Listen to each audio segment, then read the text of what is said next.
Así es, amigos, estamos con información ya de nuestro país y atención porque dos personas denunciaron en la Fiscalía a Roberto Canseco, el jefe de la misión diplomática mexicana en Ecuador, por el presunto delito de obstrucción a la justicia. No obstante, el Ministerio Público aclaró que Canseco tiene inmunidad diplomática y en consecuencia no pueden realizar investigación alguna. La denuncia fue presentada el 16 de abril por los ciudadanos Milton Castillo y Galo Monteverde, pero el documento recién se conoció el jueves 25. Al respecto, la Fiscalía informó que el trámite fue recibido ya que es su obligación, pero resaltó que Canseco tiene inmunidad diplomática conforme el derecho internacional y por eso el Ministerio Público dijo que no tiene la facultad investigativa. En este sentido, conforme el Código Orgánico Integral Penal, se dispuso mediante la Dirección de Asuntos Internacionales que la denuncia se ponga en conocimiento de México. El pasado 5 de abril, recordemos que el gobierno ecuatoriano dispuso una incursión policial en la Embajada de México en Ecuador para detener al ex vicepresidente Jorge Glass con el fin de que cumplan sus procesos legales. En este contexto, Roberto Canseco intentó detener a los uniformados, pero él manifestó que intentó defender su sede diplomática. Terminó en el piso luego de ser interceptado por los policías. Roberto Canseco, de la misión diplomática de México en Ecuador, fue denunciado por presunta obstrucción a la justicia. Así nos informa el portal de Ecuavisa. Y juez ratifica prisión preventiva contra Wilman Terán, quien permanece hoy por hoy en La Roca. El juez de la Corte Nacional de Justicia negó este jueves 25 de abril la revisión de medidas cautelares solicitada por el expresidente del Consejo de la Judicatura, Wilman Terán, por el presunto delito de obstrucción a la justicia. A esta audiencia, Terán compareció vía telemática desde la cárcel de máxima seguridad de La Roca, a donde fue trasladado el 30 de marzo pasado. Desde allí instó a juez a resolver este pedido independientemente de lo que diga la opinión pública, mientras sus abogados argumentaron que la prisión preventiva debe ser revocada porque le fue impuesta cuando ocupaba la presidencia de la Judicatura y que es un perseguido político. Terán sostuvo que es imposible ejercer su derecho a la defensa desde el sitio en donde está recluido.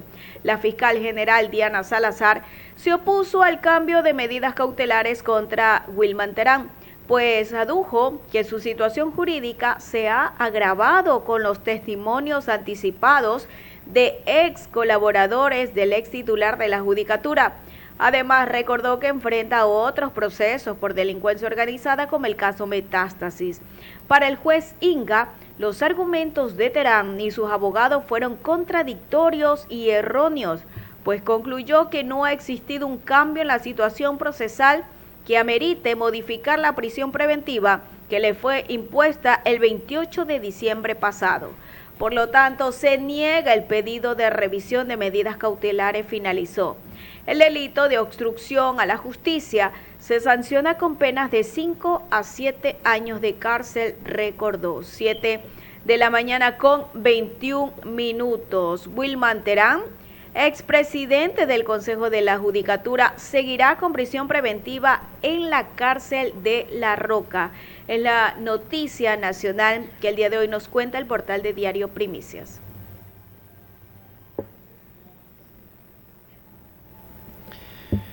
Y una vez más, el municipio de Machala está en el centro de la polémica. No es ninguna sorpresa que en conmemoración de los 200 años de fundación de la ciudad, se esté planeando adjudicar contratos millonarios para las festividades. Entre las múltiples actividades programadas incluyen 5 días de conciertos. Hace semanas atrás, el comité organizador de los festejos barajaba algunos nombres, entre ellos estrellas internacionales como Ricky Martin, Cristian Nodal y Jesús Adrián Romero. Las conversaciones están súper adelantadas, señalaban en ese entonces, y desde la Dirección de Comunicación de la Alcaldía de Machala. Entre marzo y abril, la alcaldía, encabezada por el burgomaestre reelecto Darío Macas, se impulsa 4 procesos de contratación en el marco de la conmemoración de la fundación de Machala. En conjunto, llegarían a un valor estimado de $2 millones. El contrato más costoso tiene un presupuesto referencial de 1,7 millones que se encuentra en fase de calificación de participantes. La fecha de adjudicación estima es para el 5 de mayo para el servicio de logística, producción, organización del Festival Artístico Machala Vive la Música, segunda edición, y sobre dicho proceso la alcaldía dijo a este medio que aún no se van a pronunciar. Nosotros aún no hemos difundido nada porque el contrato aún no se firma. Entenderá que como institución pública no podemos especular o lanzar información sin antes tener algo ya establecido. Al consultar por qué se destina un alto presupuesto para las fiestas, la respuesta fue corta: reactivación económica y turística. Una justificación que ya se ha recibido antes. En el informe de necesidad pública del CERCOP, la alcaldía proyecta con los 5 días del festival un alcance promedio mínimo de 560.000 turistas que según sus cálculos representarían un monto de 14 millones retribuidos para el cantón. Fiestas millonarias en Machala. Alcaldía impulsa contratos que suman aproximadamente $2 millones. Así nos informa el portal de Ecuavisa. Y en temas políticos, Carlos Poli se suma a una larga lista de ecuatorianos sentenciados en los Estados Unidos. Pese a la prohibición constitucional de extraditar a ecuatorianos para que enfrenten procesos legales en otros países, varios ciudadanos han sido sentenciados en los Estados Unidos. El caso más reciente es el excontralor del Estado, Carlos Poli, quien espera su condena luego de que un jurado lo hallara culpable de lavado de activos. La corrupción y el narcotráfico son las principales causas por las que casos de ecuatorianos terminan en los Estados Unidos. Por un lado, exfuncionarios y empresarios escogen a ese país como el destino ideal para llevar el dinero que han obtenido producto de la corrupción e intentar lavarlo. Miami ha sido uno de los puntos más frecuentes para esta práctica. Los narcotraficantes, en cambio, son juzgados por enviar e intentar ingresar droga al país norteamericano. Eso es considerado un delito según la legislación penal de los Estados Unidos. Tras la consulta popular del pasado 21 de abril, en la que los ecuatorianos decidieron levantar la prohibición de la extradición de ciudadanos al extranjero, los números de sentenciados en los Estados Unidos podrían incluso incrementarse. Estos son los 5 casos de origen ecuatoriano de mayor connotación que han sido juzgados y sentenciados en los Estados Unidos. Estamos hablando, señores, de Carlos Poli, excontralor ecuatoriano, quien es el exfuncionario de mayor nivel que ha sido condenado en los Estados Unidos. El 23 de abril del 2024, un jurado lo declaró culpable por 6 cargos relacionados con lavado de activos. El segundo caso sería del narcotraficante Washington Prado, alias Gerald. Washington Prado es un narco conocido como el Pablo Escobar ecuatoriano. Él fue capturado en el 2017 en Colombia. Un año después fue extraditado a los Estados Unidos, donde fue juzgado por los envíos de cocaína. El tercer caso es por la corrupción en el ISPOL. En octubre del 2020, en Ecuador se destapó el caso del Instituto de Seguridad Social de la Policía ISPOL.